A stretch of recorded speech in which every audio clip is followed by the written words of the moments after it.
So, let's get into it, I guess. This is Hermitage Strange Case Files. This game is purely fictional. All events, characters, and items depicted in this game are fictional.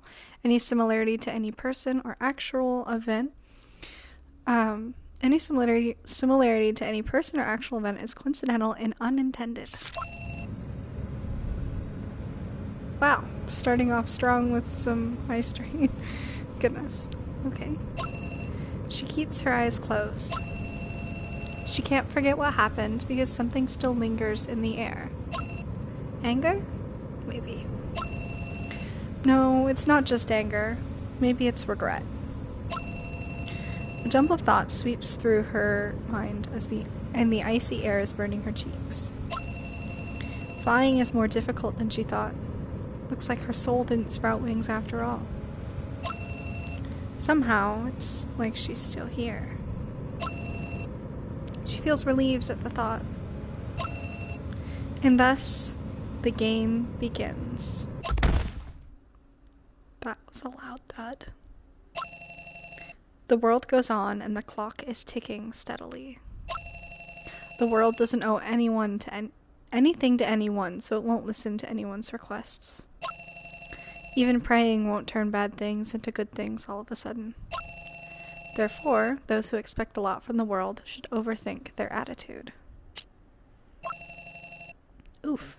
Horrible. I knew that it was like detective-y, but didn't expect a dead right off the bat. Anyways. There is no joy, no sorrow, just emptiness. The world feels heavy on her shoulders. Chapter 1, A Day at the Cinnabar. Mentor. Long story short, we'll focus all of our energy on the preparations for this project.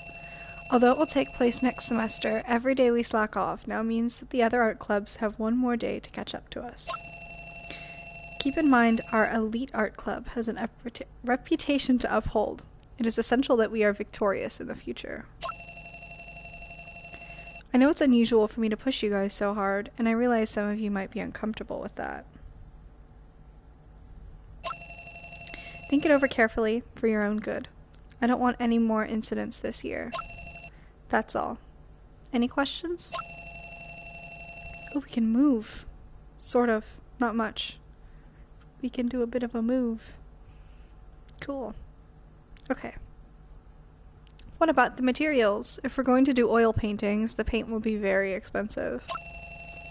That won't be a problem. Ah, your new classmate doesn't have any materials yet, does she? I'll prepare some for her. I saw her with some art supplies today. That's right, let her use her own supplies. So there's no need to worry about it, is there? Guys? Well, you can figure out a suitable solution amongst yourself. That's all for today. The girl has a problem. She suffers from nightmares even during the day. Even when it comes to such a renowned, flashy school, the shadows are still everywhere, lingering. They are relentless. It took her a whole week to figure out where to hand in her homework. Nobody even considered offering her help. The teachers always seem to be in a hurry after class, avoiding contact with anyone. It is far from what she imagined. Something must be wrong with her.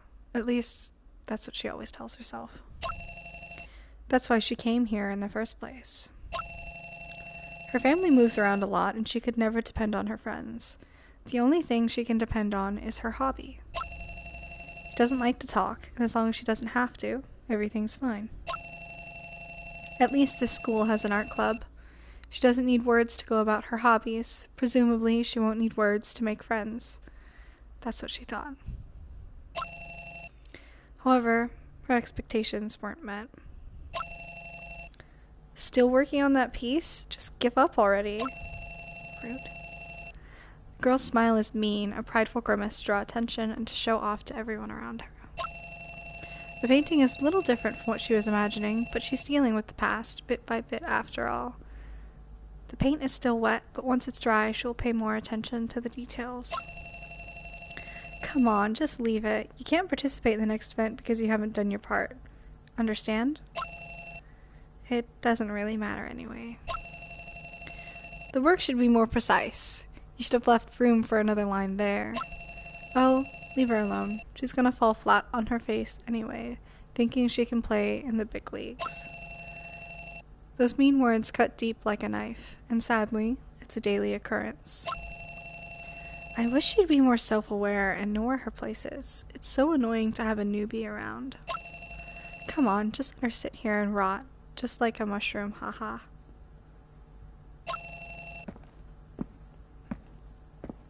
These girls are concerning. Bye. Remember what you're supposed to do.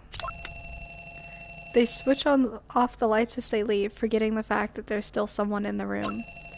Since there's only one window, lighting in the art studio isn't exactly optimal.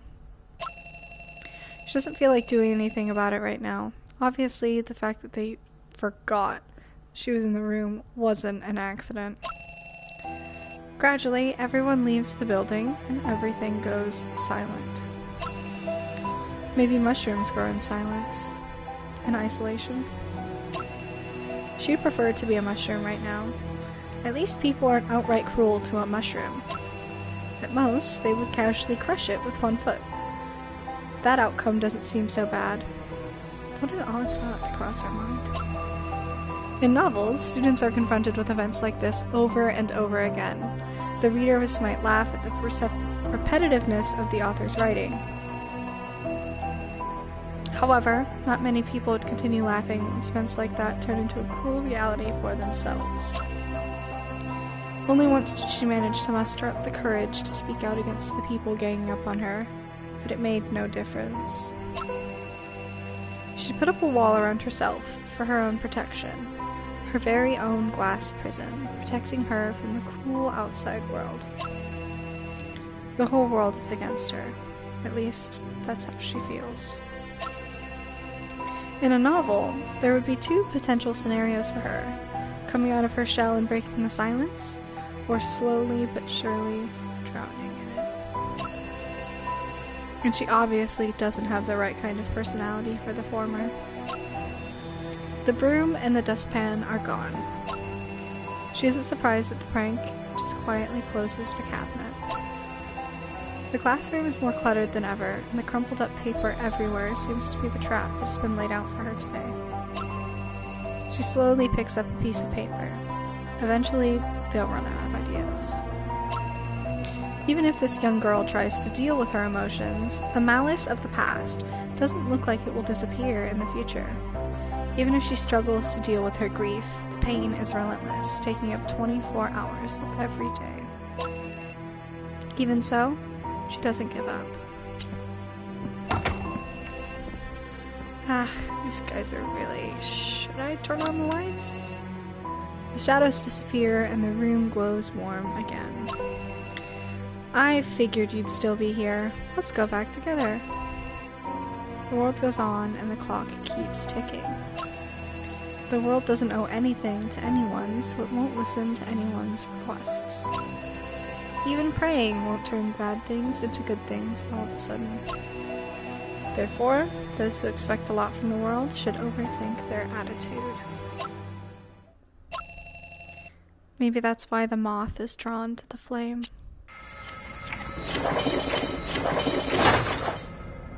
What is happening? Oh look, we have a person now. Not just a shadow. Store manager. That one goes there, and this one... Okay, done. It doesn't really fit. Many people simply grab books, flip through them, and then put them back. Of course, they don't check where the book originally was. This means everything's an unorganized mess, with different genres and classifications thrown into one big, messy pile. Making sure everything is put back into its original place is probably more difficult than just placing it in the first free space you see. Alright, time for a break. There's no sense in asking too much of yourself. To be honest, I don't have a lot of confidence as the store manager, even though I've been doing this for the last 6 months. I had my doubts at first, but whatever. Gotta earn money somehow. The landlord's out for my blood. Hermitage isn't just an ordinary shop. If customers are only looking for something to satisfy their desire to read, most of them won't find what they're looking for here.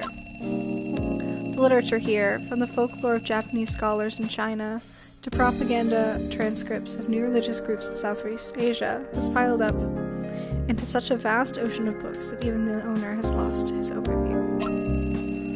There's a lot of really obscure reading material here, and the only reasons why people stay here must either be the familiar smell of old books, or that they're looking for some very, very specific research material.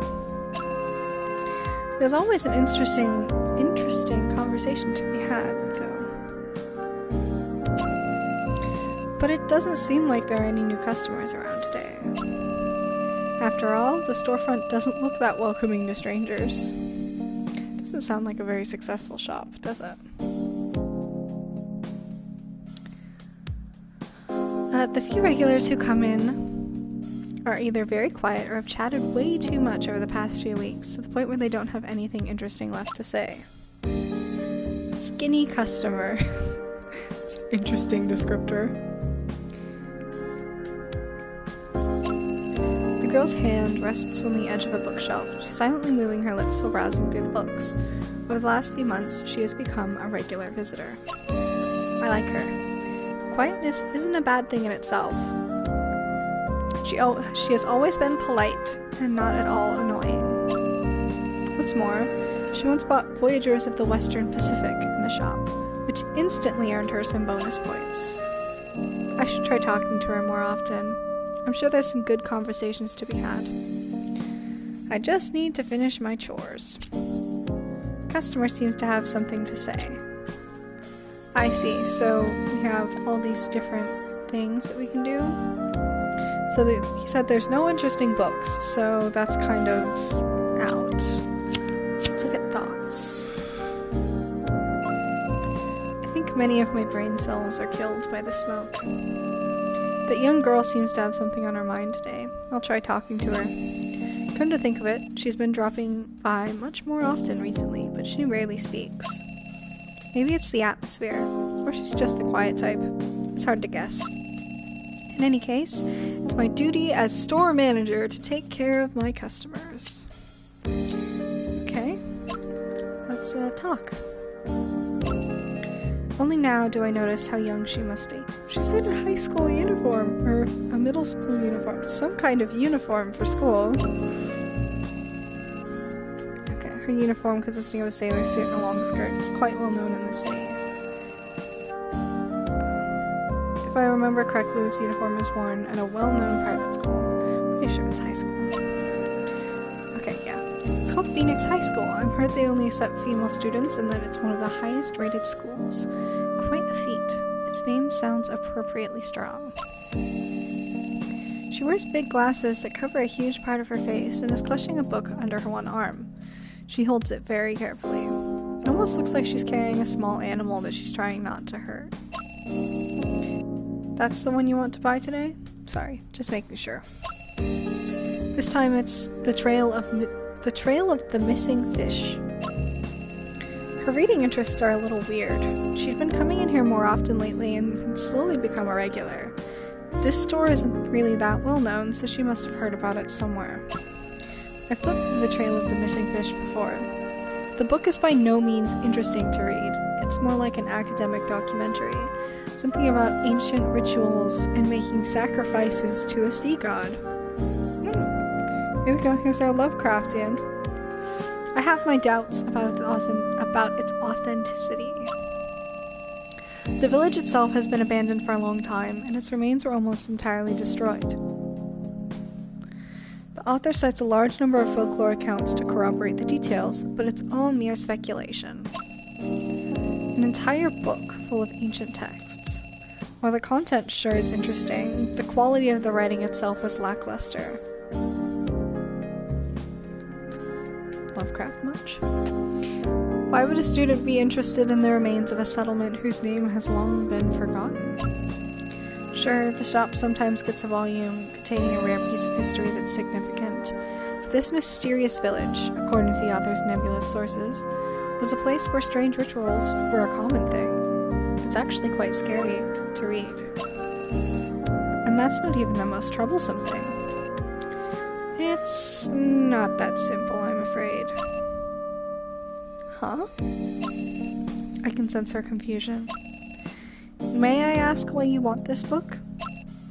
Why? I'm just curious. I can't deny it. These things are very interesting to me, too. There's more to this world than we know. This girl seems somewhat confused. Her blank eyes wander around the room. Can I please have it? I really need it. It's just... there are certain rules and guidelines I must follow. I'm sure you understand. The way the girl responds is somewhat unusual. Even though it's a strange book, she shouldn't be this embarrassed. Maybe she's really introverted? I don't know if the reason could be such a simple one. But yeah? Sure, it's okay, or maybe... everything alright? I don't need this book anymore. I'm sorry. I'll help you put it back. The girl takes the book from my hands and turns towards the bookcase. It's all very abrupt, and the way she moves is extremely clumsy. It's easy to see how nervous she is and that she didn't think things through. Ah! Oh, she fell down. Bookcase number 3. That's Freud, if I'm not mistaken. It's silent all of a sudden. She's just lying there on the ground, underneath a mountain of books. I can't even find the right words to describe the situation. All I can do is silently walk towards her in a literary battlefield. Sorry, I'm so sorry. It's... My curiosity from a few minutes ago has been fully satisfied. Now she's acting like a woodpecker, keeping her head down and bowing repeatedly in apology. She looks like she's on the verge of tears.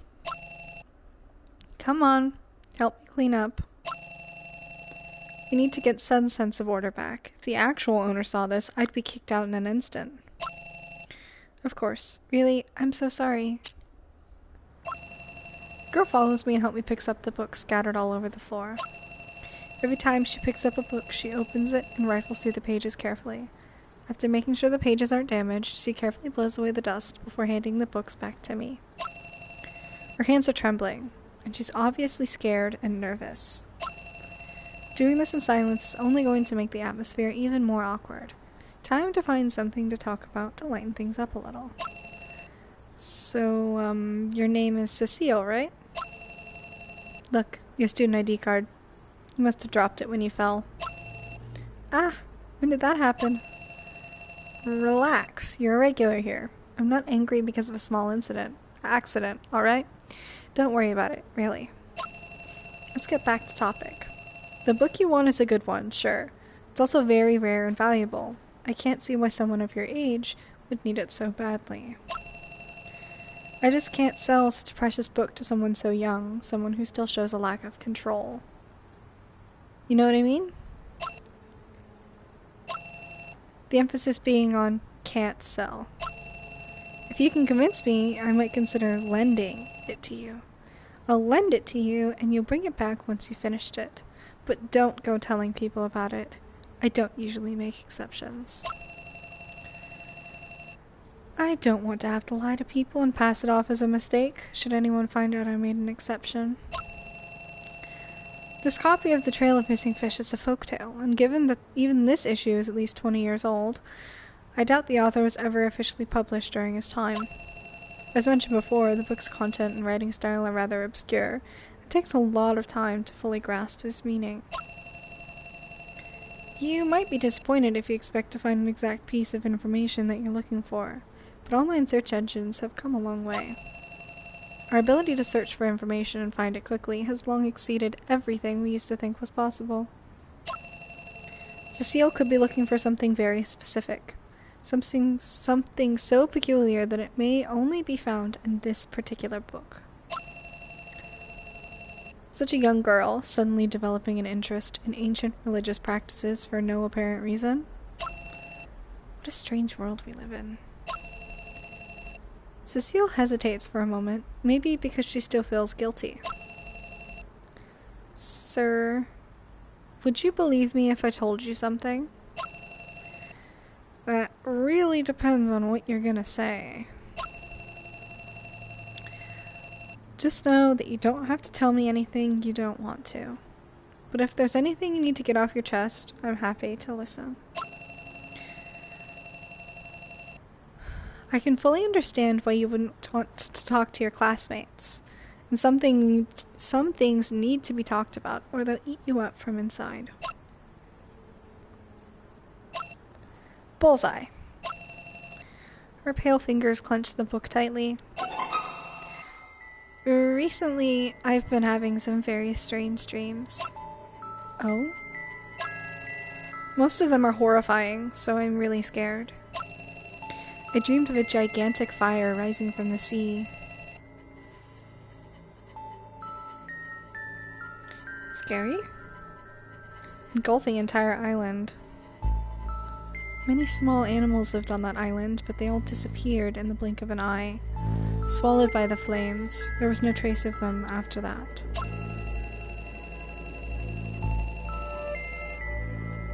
In another dream, I saw men dressed in ancient armor. They were fighting.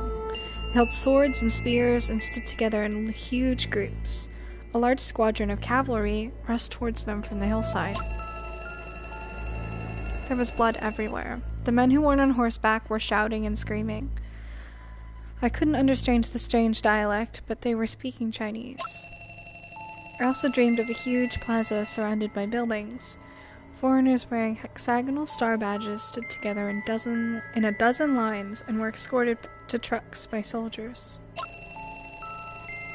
There were mothers in tears holding on to their babies. The soldiers showed no emotions. They knocked the cowering women to the ground with their rifles and then took the screaming babies. Jeez. Before I started having these nightmares, I had only seen scenarios like that in book illustrations or on TV. But I also saw many things that I had never seen or heard about before. These aren't ordinary dreams, and I can't seem to forget about them.